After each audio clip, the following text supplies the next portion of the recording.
Alors parmi ces reliefs, il y a les acrotères. Qu'est-ce que c'est un acrotère? Un acrotère, c'est un muret qui est situé en bordure de la toiture, généralement dans le prolongement des murs de façade, pas toujours. Donc ça, c'est un acrotère avec une isolation au milieu, puisqu'on veut éviter les pans thermiques, on verra ça quand on parlera de thermique.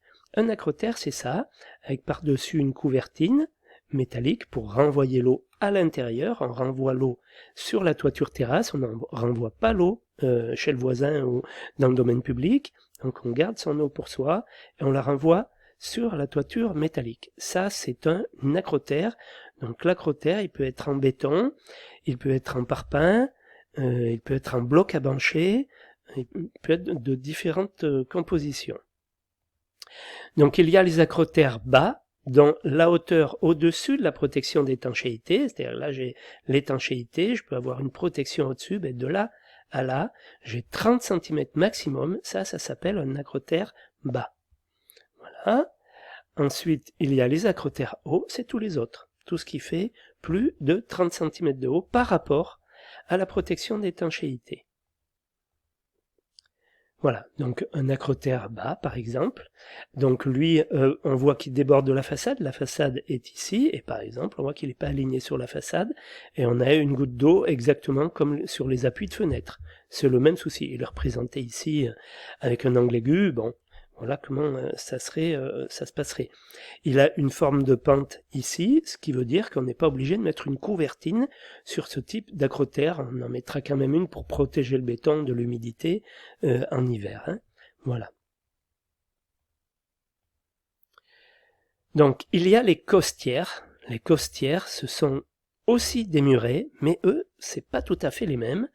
Ils sont situés soit en bordure de la toiture le long du gros œuvre, le long d'un joint de gros œuvre, voilà, c'est-à-dire que j'ai un bâtiment ici, j'ai un autre bâtiment ici, qu'on sépare par un joint de dilatation, voilà, lorsqu'on a un bâtiment long, ça réduit les problèmes, et donc cet acrotère-là, on l'appelle pas un acrotère, on l'appelle une costière, et ça c'est une autre costière.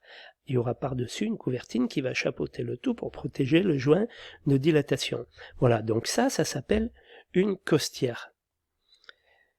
Mais une costière, elle peut être le long d'une émergence. Par exemple, ça, c'est aussi une costière. Si ici, j'avais eu un immeuble plus haut et un bâtiment plus haut, je viens construire une étanchéité, j'ai ma toiture terrasse ici, cet ouvrage-là, cette émergence-là s'appellera une costière. C'est-à-dire que là, cette partie-là, ici, tout ça, ça s'appellera une costière.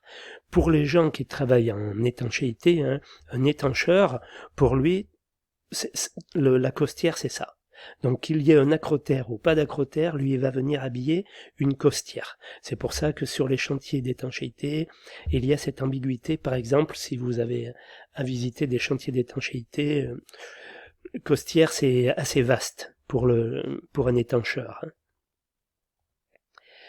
Donc on peut avoir une costière autour d'une trémie, hein, c'est-à-dire que tout ça, là on a un lanterneau, donc un lanterneau c'est un ouvrage qui sert à ventiler par exemple une usine ou un bâtiment de grande dimension, un hôtel aussi, choses comme ça. Quand on a besoin, c'est un ouvrage aussi de sécurité qui va permettre de ventiler en cas d'incendie, hein, d'évacuer surtout, enfin ventiler, mais surtout d'évacuer les fumées plutôt que de ventiler et évacuer les fumées. Voilà, donc autour de ce lanterneau, ben pareil, on va venir étancher, et l'étancheur va venir ici mettre un ouvrage, voilà, et tout ça, il le considère comme une costière. Tout ça, là, il y a 4 costières autour du lanterneau.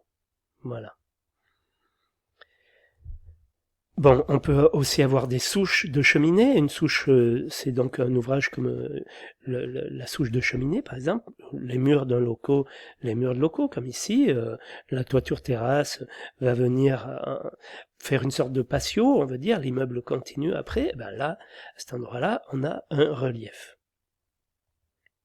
Les seuils, bien sûr, constituent des reliefs un peu particulier parce qu'il va falloir en plus là évacuer les eaux, il va falloir mettre un caniveau, pas toujours mais en principe, Les canalisations diverses et variées, il pourrait y avoir ici un tuyau qui déborde, un tuyau d'évacuation sur le toit d'un immeuble par exemple, puis d'autres reliefs divers, quoi. Voilà. Donc un relief, il peut avoir cette forme-là, un acrotère ou une costière ou quoi que ce soit. Ici, on va appeler cette partie-là un béquet. Hein. Ce qui va être le souci va être de protéger ici le relevé d'étanchéité.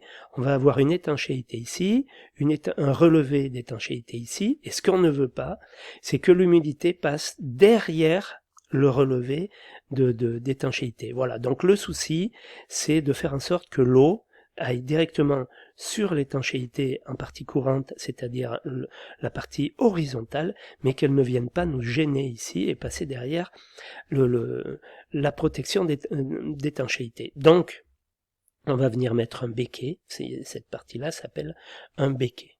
Voilà. Et donc elles ont des dimensions minimales qui sont retenues dans le DTU 2012.